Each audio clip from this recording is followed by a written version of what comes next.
Courtney, and today you're joining me for another weekly reading vlog. I will use the weekly and vlog very loosely because we'll see how many days I can actually remember to come in. Okay, let me lower this a little bit. It's giving like Facebook photo. There we go. Okay, if you're new here, welcome. Thanks so much for stopping by. Check out the content on my channel to see if this is a place you'd like to subscribe to. If you are a subscriber, thanks so much. If you're returning, hit the subscribe button. Don't forget to hit post notifications, the bell there, and then a couple new things. Memberships, they've been on there. If you're interested in getting just a couple more perks, join the memberships. All members are eligible for our monthly book club. This month we are reading Made for Each Other by Lynn Painter. That's a new book that comes out on the 15th. And then I also just started a Discord again. I had one a while ago, but it kind of just faded because I was like, there's too many things going on. But I'm back on it, and so if you want to do the Discord, I have that on my posts. I know that Discord has this thing where you have to like do a link in a certain amount of time, so if you click the link and it says it's not available, just put a comment and I'll add a new link. So enjoying my time on there. I really do love engaging with you guys. I feel like the bookish YouTube community is just that, a community, and I appreciate the kinship, and you guys do feel like friends, and it's just a good place to be. So let me talk about what I've been reading. So last week was a pretty good week. I think I read 3 books. If you didn't check out my weekly wrap up, it is up, so go check that out. But right now I'm in the middle of 2 books. So the first book that I'm reading is actually on my Kobo.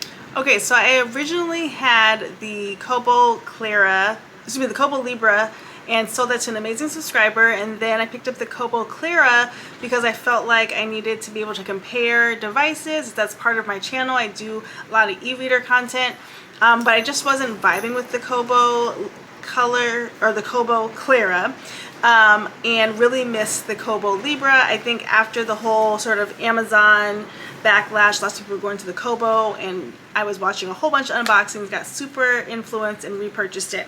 Anywho, long story long, I have decided to send my NetGalley books to my Kobo because the issue that I was having is that I don't often read on my Kobo. There's some sort of mental block. I have yet to finish, I think I've finished like 2 books on the Kobo. I have over 60 books on the Kobo. It's just really hard for me to finish on the Kobo for some reason. I don't know what it is. Anyway, I am sending my NetGalley books here. So the book that I'm reading currently is called Witch and Tell by Angela M. Sanders. This comes out in October. This is, I want to say, book 7 in her series, which I have just loved this series. And in this book, let's see, what is the name of this series? Okay, this is the Witchy Way Librarian Mystery Series. I love this series because our main character is a librarian, and she has sort of witchy powers in which books talk to her and help her solve crimes and mysteries. And so in this one, we are following our main character, which I can't remember her name, I never do, who is looking for her friend's boyfriend. The guy has just gone and vanished. She's looking for him, kind of asking around about him, and she has just now been picked up by her ex, the sheriff, who is suspecting her of actually killing the person. And so that's where we are right now. I'm about halfway through. I think I'll finish this one tonight. It moves pretty quickly, which is great. And so we will take a look at that.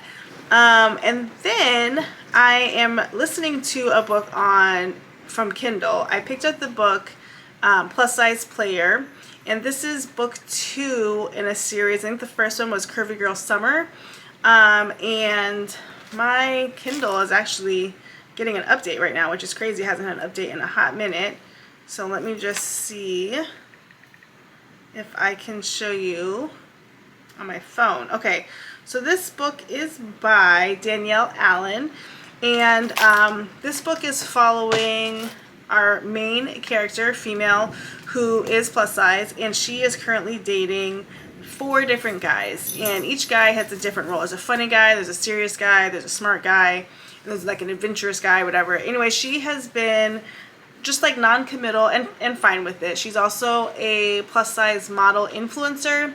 And so we're getting not only like her sort of confident independence of being plus size and dating multiple guys and just like her own self-worth, but we're also getting some of the backlash she gets in the influencer community for being plus size. And so we're talking about that. But then also we are honed in on her main relationship, which is with Russ, who is the fun guy, and he takes her on fun adventures, and she's really kind of feeling him, but she hasn't gotten to the point where she's saying like, yes, he is the guy I'm settling down with.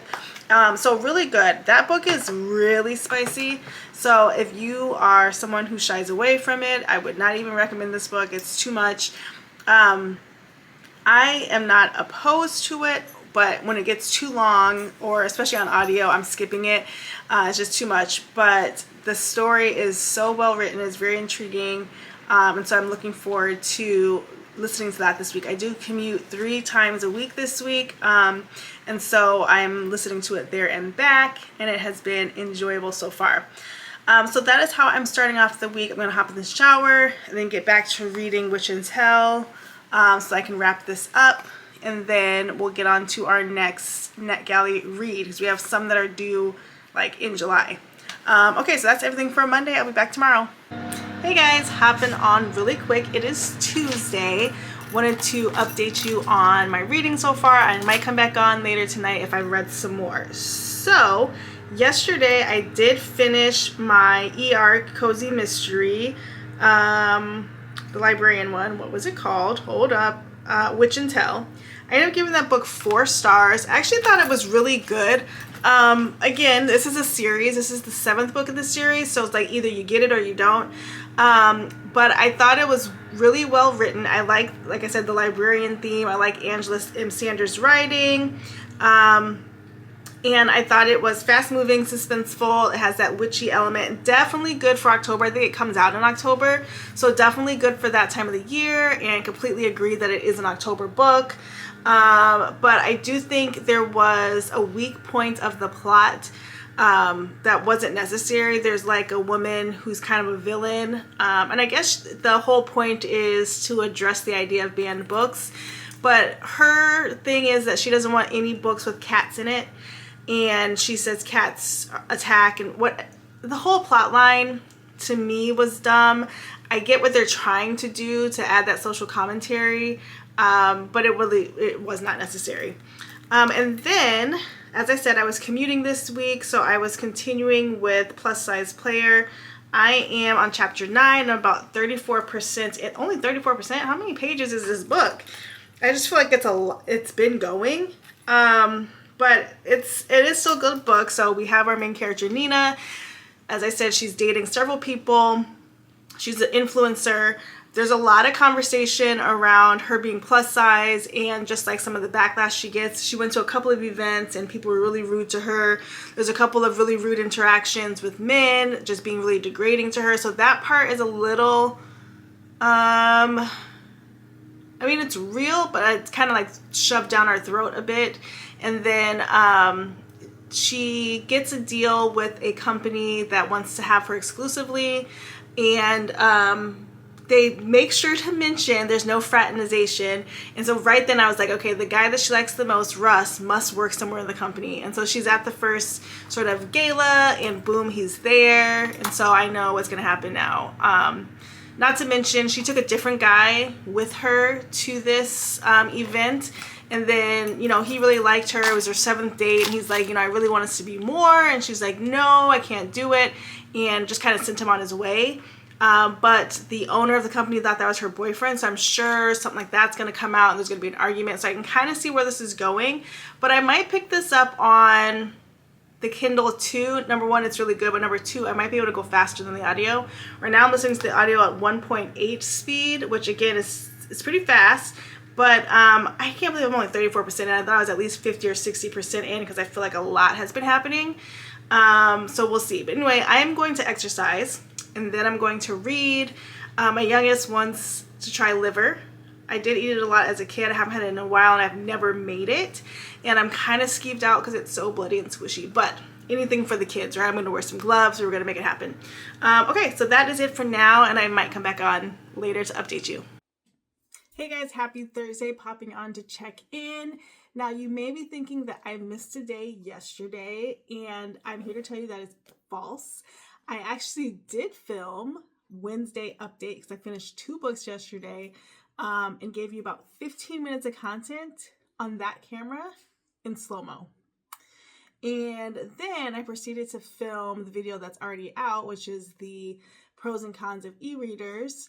About 45 minutes of content with that camera, all in slow-mo. Now, if you've been here, I've had this issue before. It films in slow-mo. I don't recognize it's filming in slow-mo. And then when you try to upload it, you can speed up the footage, but there's no audio, right? And so after I crashed out yesterday, I was like, you know what? We're going to come back to it. So I did refilm my video this morning, got it up and out, so make sure you check that out. This is going to be past Prime Day deals, but I still think it's a valuable video just to see the difference between the different devices that you have. Okay, so here's what I finished yesterday. I finished Babysitter's Club number 88. This is Farewell Dawn. As I mentioned, I was waiting for a copy from Libby to come through. I've been waiting, it's said 2 weeks, 2 weeks, 2 weeks for longer than 2 weeks. And I'm first in line, but I still haven't gotten it. So I just pulled out my actual copy. And I was so eager to read it because I disliked Dawn as a character, and she left already and she's leaving again. So I was happy about that. So I definitely dug into this. I gave it 5 stars. Dawn, sort of at the beginning of the year of this book, she was not happy in Stony Brook. She missed her brother and her dad in California. So then she goes back to California for a little bit, and then she misses Stony Brook, so she comes back. But now she misses her California family and friends for good. So she's leaving for good. And so the whole A-plot is around her leaving and her having to tell everybody, and then Marianne feeling as though she's being abandoned because her new sister is leaving. The B-plot was it about Norman? Oh, no, I can't remember. And the Hobarts and a broken leg, something like that. So, but 5 stars. I was here for the drama. Really, really enjoyed that.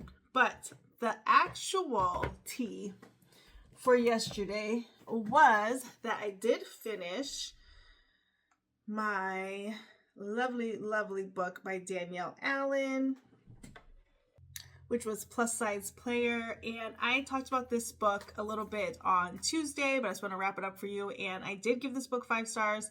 This book follows Nina and Russ. Nina is a plus size model / influencer, and she is not interested in having a long-term boyfriend. So she has a roster of guys, like 4 or 5. And, you know, she's not physical with everyone. She's just having a good time, living her life, and just being independent. And so she starts kind of having feelings for one in particular, Russ.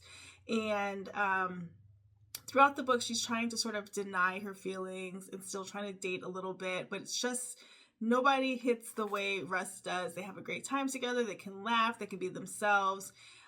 He's super engaging and protective and just a good overall guy. So they don't live...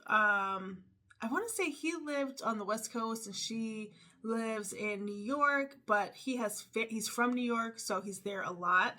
And so he ends up going back for a job opportunity, and he's a CEO of a company, and I guess they need him back in New York. And then she gets an exclusive modeling deal with a clothing brand. And she, in order to take this deal, she has to sign a contract in which she is exclusive to them for 9 months. And she can't do any other deals. She has to kind of figure that out.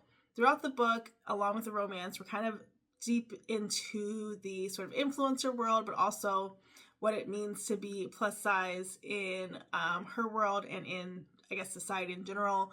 There's a lot of conversation around the comments that she gets on her content and the way people talk to her in public, the way people assume she's not going to get the brand deals that she does because of the way she looks. And it was good. It was a little bit forced. And I was worried that it was going to derail like my interest, because around the 20% mark, she's flying out to meet with the new company, and she keeps meeting these random guys at like bars or in the airport, whatever, and they're just so rude to her, derogatory and name calling, because of the way she looks. And I was like, if this is the entire book, like I can't do this. It's not my bag. But it was just a small little part, and then it went away. The book itself is, I don't know how many pages it is. Let me look on my Goodreads. It moved steadily. And so I love when books are like that. There was no lag in the book. There wasn't like, how many pages? 364. So just the perfect amount, I think, for a romance. There wasn't a third act breakup per se. There are some conflict that needs to be resolved, but not a full breakup. And so it was more than a basic romance, and that's why it got 5 stars. So last night I didn't really read anything because I was fresh off of these 2 books, and I felt really accomplished that I finished 2 books, and plus I had filmed and I was planning to edit, but we heard the story about that. So today I am back on to reading Heavenly Bodies. I picked this up a few weeks ago from the bookstore after hearing about it on another person's channel. And it is a romantasy. It's based in some of Greek mythology and shadow magic as the sort of lore. I don't know much about that. And so there's like a little glossary of the stars in the front. I am not referencing it, so hopefully I'll be all right. But I'm only on page 31, so I've read like 6 pages tonight, because I picked it up earlier and dropped it. So yeah, about 6 pages in, nothing really to report out yet. It's not nothing that would be coherent to share out, but it's good. And then, as if I manifested it, on the daily ebook deals, she's on Instagram. I think that is the actual name, Daily Ebook Deals. She always posts the Kindle deals. Obviously, we're in Kindle Limited right now, so the books are low priced, but every day Kindle puts certain books on sale. And I have found that they're the same on Kobo, so whatever platform you're on, you can get them. But they actually had Heavenly Bodies for $1.99, so I picked that up because I had been looking for it digitally. It was $14.99, but since I'd already bought the book, I was like, I'm not going to do $14.99 for the digital and the book because I'm trying to resist doing that. But because it's a chunker, I want to be able to read it as my main book and not any other books. So having a physical copy and a digital copy help because I'm able to highlight on the digital copy, but also I'm reading it at all times. So that is what's going on. And this has been such a long, tiring week. I look forward to doing nothing this weekend, and hopefully just relaxing. That's what I want to do because it's just been hectic. Nothing bad at work, nothing bad at home. It's just been busy. And it's summer, and if you have, it's just different in the summer for most people because it's lighter out later. You're going to sleep later. Our kids are up later, so it's like, I just need some sleep. I need to lay down in the bed. The dogs need something every 5 seconds, and it's almost vacation time. That's what it is. Okay, so that is the update for Thursday, and I'll be back tomorrow. Hey guys, happy Sunday. Popping on to wrap up this reading vlog. This is going to be a really short update because I have done nothing of completion since I checked in on Thursday. So this weekend was pretty good, but starting Friday, I had this weird pain over my eye. Still have it. I think it's just like eye strain from all the devices in my world. But it really threw off my reading. I wasn't really into it. And then I'm having a hard time finding the next thing. So I still am reading Heavenly Bodies. But again, with my eye pain, I just didn't get as into that as I wanted to. Then I picked up Jennifer Weiner's That Summer, and I'm 16%. Heavenly Bodies, I'm 14% in. That Summer book, I'm 16% in, and I have no idea what's happening. The last book I read by her, I really liked, and so I don't know really the difference, but the writing is really off in this one, so I'm not enjoying it. So I just picked up Teacher of the Year, which I talked about a while ago, right there. I saw it at a bookstore, and instead of getting it there, I checked on Amazon to see the price, and it was actually on Kindle Unlimited. So this book follows a kindergarten teacher. He's just back from winter break, and he's getting a new student, and the parent of the new student's a single dad. It's a romance. They're going to get together, but that's kind of, the book in itself sounded good, and that's why I wanted to pick it up. And I think I just need something quick, light, and easy to read. So that is what I'm going to do. Other than that, that is pretty much what I have read this week. I did download Rose in Chains by Julie Soto. It is a sort of Harry Potter fanfic story. It's got a lot of controversy because it maybe has some controversial steamy moments in it. And I think it's around consent. I haven't read it yet, so I don't know. I do like Julie Soto as a writer. This is her first attempt at fantasy, so we'll see how that goes. I also have Babysitters Club, Shannon's Story. This is the special edition reader's request, and on my list of books, it's the next one in line for me, publication order. And then I'm really excited. So book 89 is also on my radar. It is Christy and the Dirty Diapers. I don't even know what that's about, but book number 90 is Welcome Abby, or Welcome to the BSC Abby. And when this book came out, I would have been older and not reading them, and so I never really met Abby. I mean, I've seen her obviously in other books. I've never met her, like her intro book. So excited to get into that as well. So I do have some things to read, but I think I'm just going to keep it nice and light this week with reading because, it doesn't seem like anything's jumping out at me for the moment. I am excited this week. Lynn Painter's new book comes out on Tuesday. That is our book club book for members. If you are not a member and you're interested in joining, please do. We are going to be reading Made for Each Other, and it's really low pressure. Like I said, we just read the book, we chat about it in Discord now, and then we just move on. So I'm excited to get into that. But other than that, I think that's pretty much it for this week. So as always, thanks so much for watching. Don't forget to like, comment, and subscribe. Would love to hear what you read this past week or what you plan to read moving forward. And we'll see you in the next video. Bye, guys.